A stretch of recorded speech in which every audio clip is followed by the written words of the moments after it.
Welcome to So Money, everybody. I'm Farnoosh Tarabi. It's August 5th, 2023. Welcome to the show. We have some exciting announcements to share with everybody.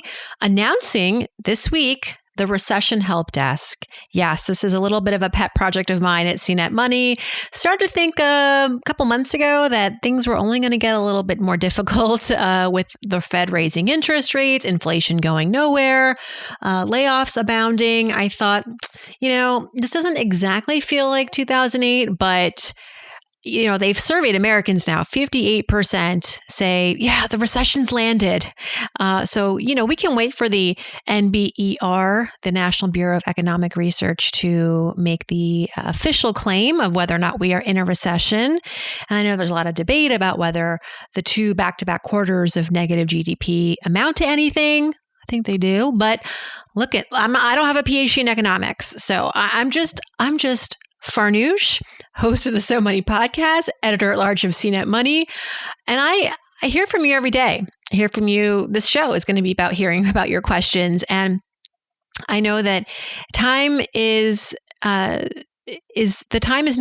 to be talking about recessionary steps that we can all be taking to alleviate some of the financial pain that we are going through or will maybe be going through. So we're not going to engage in the debate over whether or not we're in a technical recession at CNET Money. We are instead more interested in bringing you important information and advice and insights to help you make the best money moves possible. And I'm so proud of our coverage that has already existed on this topic, from tackling inflation to layoff challenges, rising interest rates, the bear market, and there's lots more to come at a destination on CNET Money called the Recession Help Desk. It's a curation of ongoing pieces that are tied to our current economic challenges. I'll put the link in the show notes. And really cool, you can email me and our whole team with your questions tied to the recession or, the pending recession at recessionhelp@cnet.com. And later on in this show, and for many Fridays from now on, we're going to be addressing a Recession Help Desk question.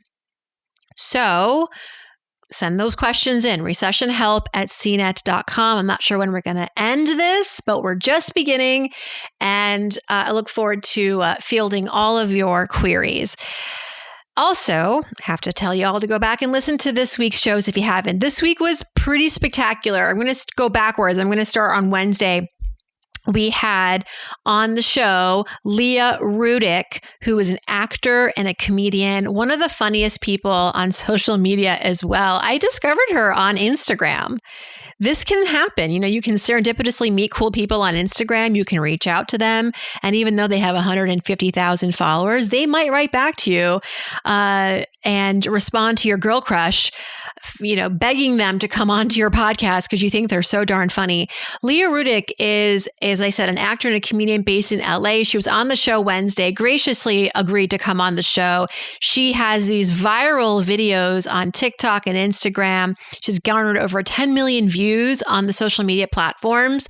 And what I particularly love and what I was initially drawn to Leah for were these sketches of the wealthy woman that she has invented, and the wealthy woman and all of her very basic adventures, like going to the DMV and going on a bus ride, going on spring break.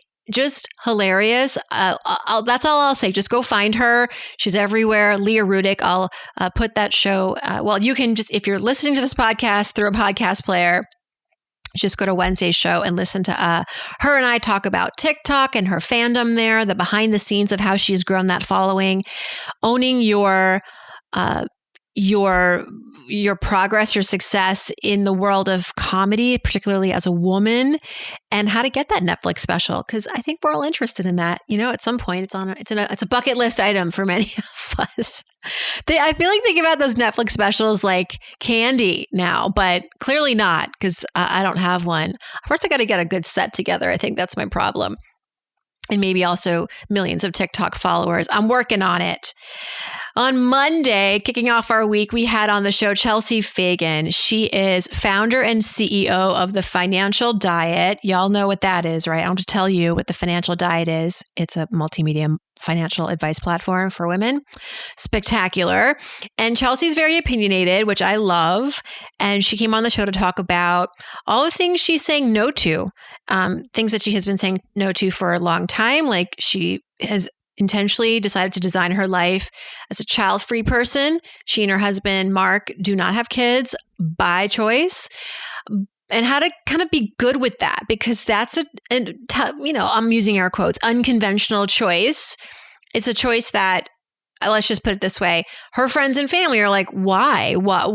They target a lot of annoying questions at poor Chelsea. And so she talks about how she has learned to stand firm and not cower or feel like she has to defend her position on things that she chooses to do in her life that may not be what other people or the majority of the culture or her family follow, and how you can too. And also, what are those financial, fads or trends that we should totally stay away from? So we know things like MLMs, multi-level marketing, crypto, very problematic, right? Yet very popular in some circles. But she also brought up what I thought was interesting. She calls it the TikTokification of shopping. And what does that mean? How is that a slippery slope? And we also talked about BNPL plans, buy now, pay later. Haven't talked a lot about my opinion of BNPL on this podcast, but we get into it on the Monday show, and you might learn a thing or two about how I feel about these, these installment plans, like four tiny installments to buy a bathing suit. Come on, people. It's so frustrating. BNPLs are taking over. Apple's getting into it. It's not something that, I think it's just here to stay. But the Consumer Financial Protection Bureau is looking into them because, they have questionable practices, marketing practices, data collection practices, even their fees, their late fees tend to be on average higher than a credit card late fee. They don't. Now I'm just telling you how I feel. You don't have to listen to the episode, but basically I find it very one-sided. Like, you can use these programs, these plans, and they tout themselves as, these interest-free payments.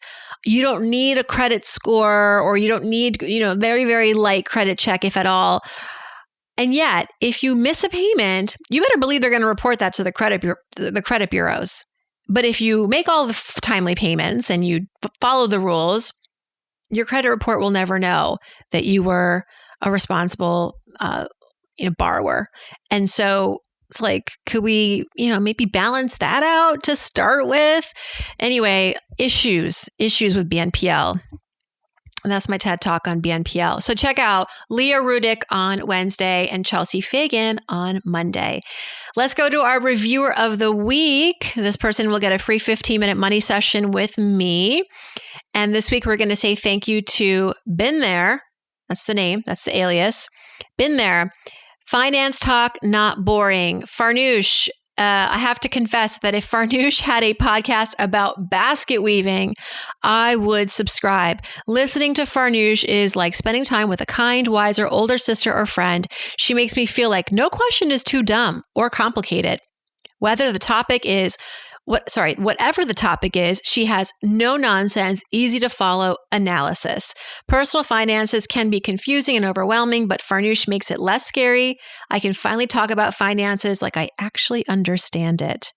I mean, what better endorsement is that? I mean, to say that you'd watch me weave a basket or teach you how to weave a basket. That was always my joke back in the day when people were trying to determine their majors in college. It was like, oh, I don't know. I'm either going to major in finance or basket weaving. It's pretty complicated.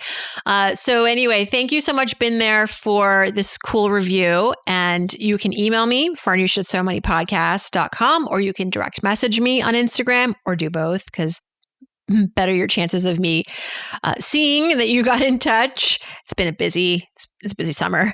And let me know you left this review, and I will be in touch with a link for us to connect and chat about whatever you want. Sounds like you got a pretty good handle on your finances, but I'm here to serve. So whatever is on your money mind. All right. So let's go to our inaugural Recession Help Desk question of the week. We're going to do this every Friday until TBD, because I know we don't know if we're really in a recession or whatever, but it's going to happen, right? And then we'll just say we were ahead of the curve.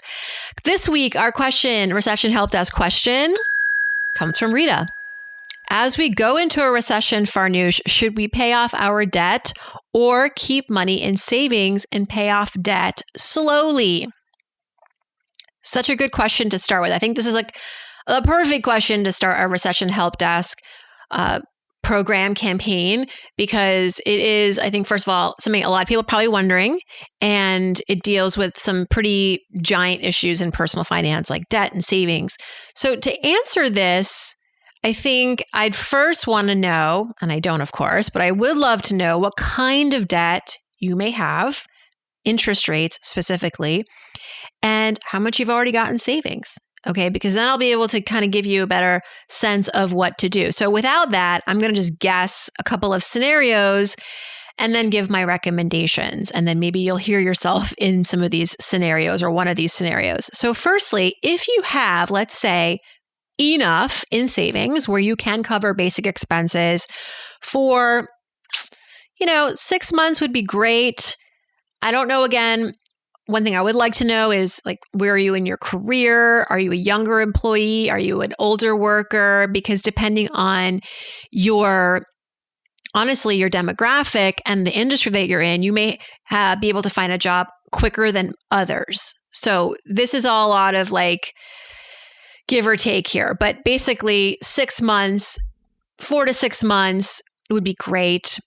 And if you have that, and that's great, because then if you lost your job, you need to like pay for a medical expense or pay for your rent and all that, you'd be good. If that's the case, I wouldn't worry about contributing extra to the savings. I would focus on the debt. And I would start with the debt that has the highest interest rate. So what's high?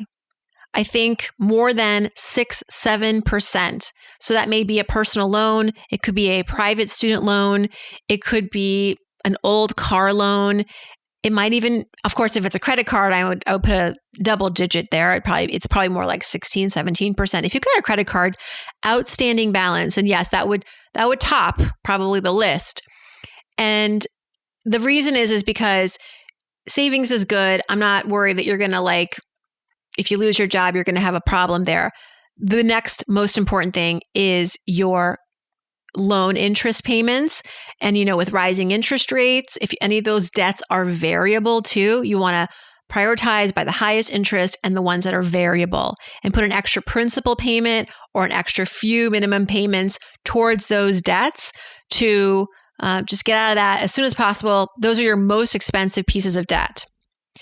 This is a little bit counter to maybe what we've talked about in the past, and in the past, maybe pre-pandemic. I think in the pandemic, we really changed in the personal finance community, me certainly, the recommendation for which one to prioritize, savings or your debt. And honestly, in the pandemic, I was like, if you've got debt but no savings, focus on the savings for sure.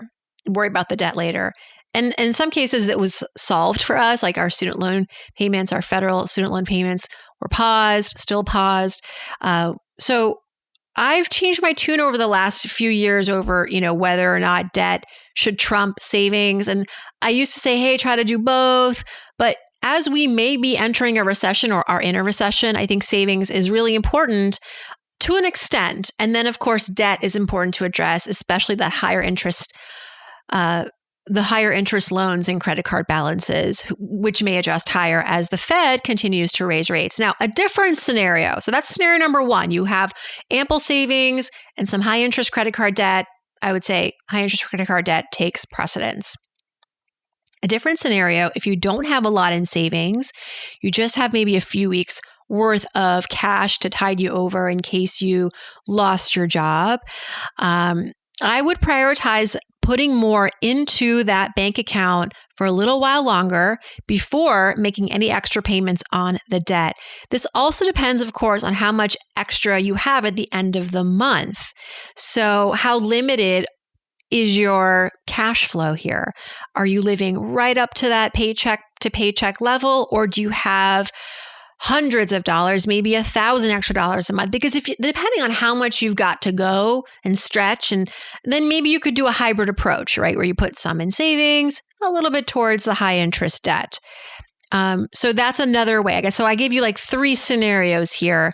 But again, as you can tell, it's very much going to be aligned, adjusted to your predicament. How much you got in savings? What's your debt scenario like in terms of the interest rates that you're carrying on these debts? And where are you in your career, so we can kind of guesstimate if you got laid off, how long may it take for you to get that next job? Could be less, could be longer, could be, depending again on your industry as well as your age. Not that employers can discriminate you based on age, but we know that younger workers are a bigger part of the workforce at present. And there are perhaps more entry-level jobs than there are senior-level jobs. So that's just all important to know, right? So that's our first Recession Desk Help question. Thank you so much, Rita. And we want to hear from you. Go to recessionhelp@cnet.com. Send us your question and you could be featured in a Friday episode. Okay, going to the regular mailbag now. We have a question from Debbie Downer on Instagram. Debbie Downer, come on now. I get it. It's a joke. For 2 years, Farnoosh, she says, I've contemplated leaving my job at a nonprofit, but I've hesitated leaving. I haven't had the capacity to apply to other jobs or take a vacation in over a year. I'm checking off all the boxes of burnout, and it's affecting my mental and physical health. I finally hit the breaking point and know that I cannot keep operating at this level.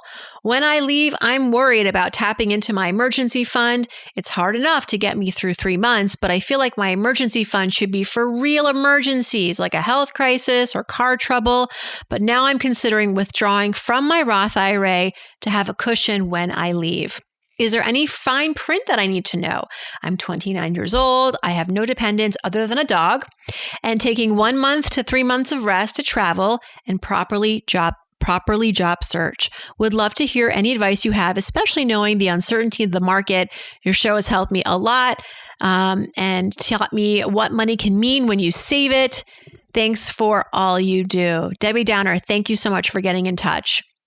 All right, I have some ideas for you.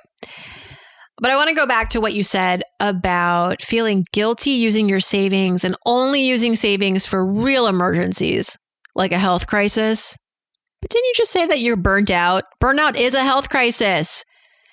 If you don't believe me, go back and listen to my conversation with Kate Donovan last week. She's the creator and host of Fried, the Burnout podcast. Just a marvel, that show, and Kate.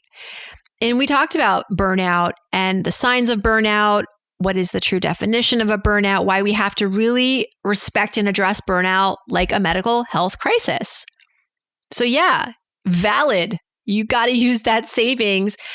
And anybody who uses their savings to help themselves out, why would I ever discourage that? I don't care what you use it for. I mean, don't go buy a car with it, or maybe you do because it's going to help you get to your job and your job's going to give you money. Don't be so hard on yourself about what you're using your savings for. Maybe be congratulating yourself that savings is there, that you put the hard work there. So now it's there for you to serve you in this period of uncertainty, right? Like you don't have to have a dire circumstance. It can just simply be, I need to invest in a tool, in a car to get myself from point A to point B. I need to get some rest. I need to check out for a while. That's all valid. You got my permission. Anyway, I just want to say that don't feel any guilt around using this savings to invest in your health. Health is wealth. Secondly, you seem to have your mind already made up about tapping your Roth IRA. And I just want to maybe take a few steps back. Don't want you to jump the gun there.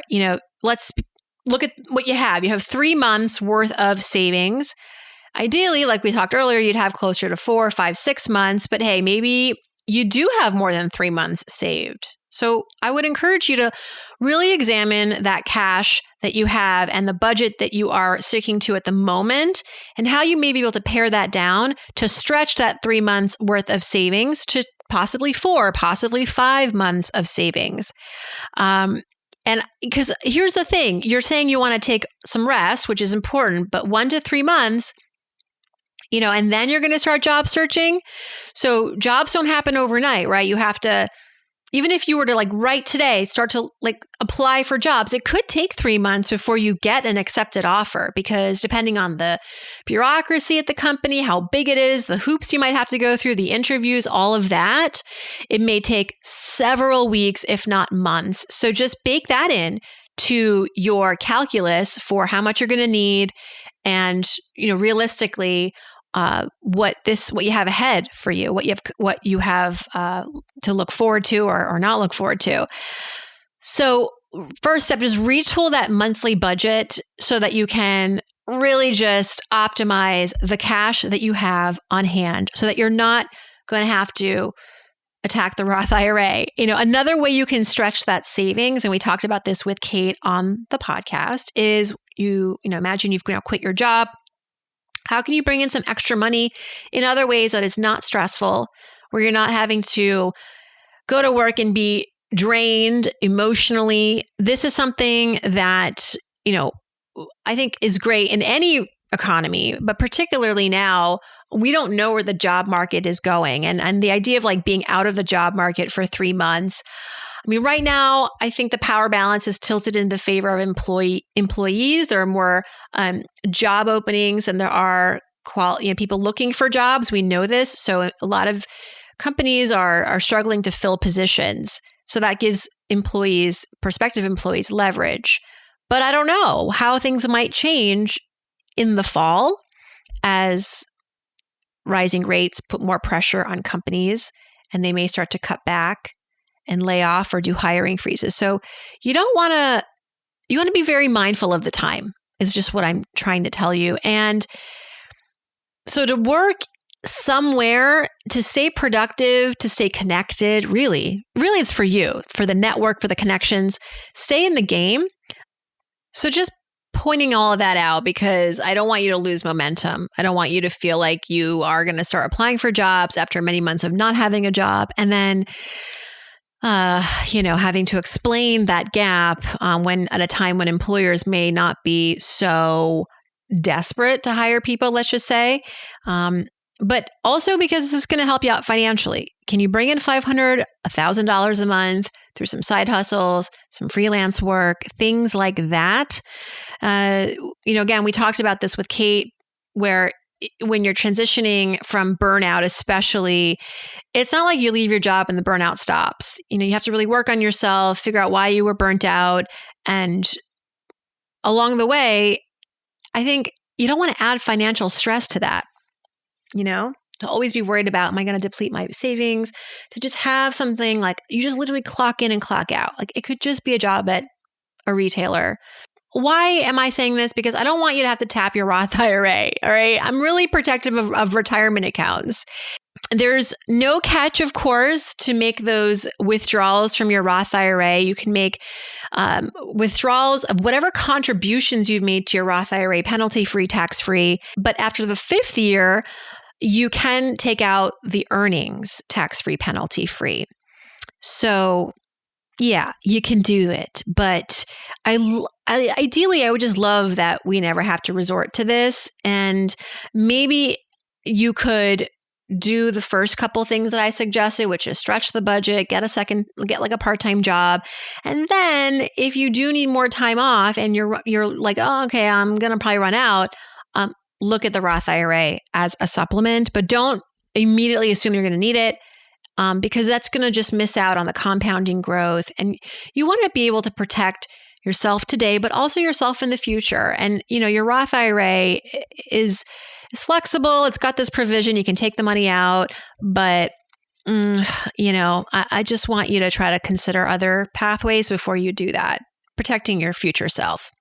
Okay, next up is our friend Joseph, who writes, emails, in fact, farnoosh@somanypodcasts.com if you want to do an email. But he says, Farnoosh, thanks for being such a fabulous, refreshing money voice for me over the past 4 years. Devotee here. You have helped establish such a solid financial foundation for my husband and me and made my work travel much more fun as I caught up on all your episodes over the years. So here's my situation. My husband is in his first year of medical residency in the Denver area. He's 32. I'm 34. I do well financially. I make $90,000 a year with a strong career path ahead, but we're not going to be able to afford anywhere near a 20% down payment with the Denver market the way it is. We would need to wait many more years as opposed to buying in 1 to 3 years. I'm wondering if we can rely on the physician mortgage option and continue putting 18 to 20% toward retirement, which seems like the smarter move, and not cut back there. We know we're lucky to even have this physician mortgage option, and especially if we can get a fixed rate, it seems like the way to go. Or is it better to wait until we put closer to 20% down? What do you think? Am I missing something? And we do have a 6-month emergency fund and no debt. All right, Joseph, rocking and rolling here. And Denver, so beautiful. I miss Denver. I looked up Denver. It's quite a hot market, as Joseph describes. In June, Denver homes were up 12.5%. That's prices compared to the previous year. Average median selling price, $620,000. So this is the question. Should they take out the physician mortgage, also known as a doctor loan? And just for everybody listening, what is this? Essentially, these are loans meant for new medical professionals that are just entering the field. Doctors, as we know, are often at a disadvantage when they are trying to get a regular mortgage early in their careers because they have like a very lopsided debt to income ratio. They've got a lot of student loan debt, not a lot of income yet. But we know that equation usually changes because doctors, they can make a lot of money. And so they created this mortgage for physicians specifically that allows them to skip both a down payment and private mortgage insurance. And this is a question that comes up a lot, not specifically this physician loan question, but this idea of like, skipping the down payment when possible, because there's Federal Housing Association loans, FHA loans that do provide that, veteran loans, things like that people can tap into to avoid the down payment. And we actually covered this a bit, I think in a previous Ask Farnoosh. I think last Friday somebody asked about FHA loans and no down payment loans, and I was like, you know what? Just because you can doesn't mean you should. You really have to know your risk tolerance and also risk assess the town that you're buying in. So a few thoughts for you, Joseph. You're in Denver now because that's where your husband is doing his schooling, or his residency, but will you be there in the long run? And so if you're going to do this, do it when you're positive you're going to be in an area for a minimum 5-10 years. Because the big risk, the top risk, I think, in a no down payment scenario is that the home price drops. You need to sell because you're now moving and you're underwater. So you're going to sell at a loss potentially. And, that's just like obviously the first thing you have to think about. It may not matter if the home price drops and you're still in the home and you can make the payments and you're earning money and who cares, because you're going to be in this home for a while and home prices go up and down and, you feel covered. But just be aware of that risk. That's why, if Denver is going to be your ride or die, like, okay, let's think about this. Let's think about this some more. The other potential issue with these types of loans is that they don't offer a fixed interest rate in many cases. With an adjustable rate mortgage is what you're most likely going to get.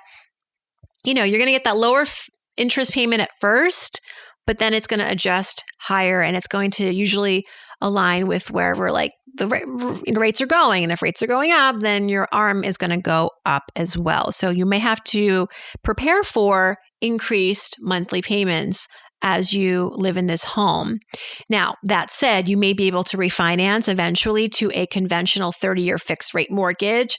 But at that point, you're going to have to really have a much better debt to income ratio, the two of you.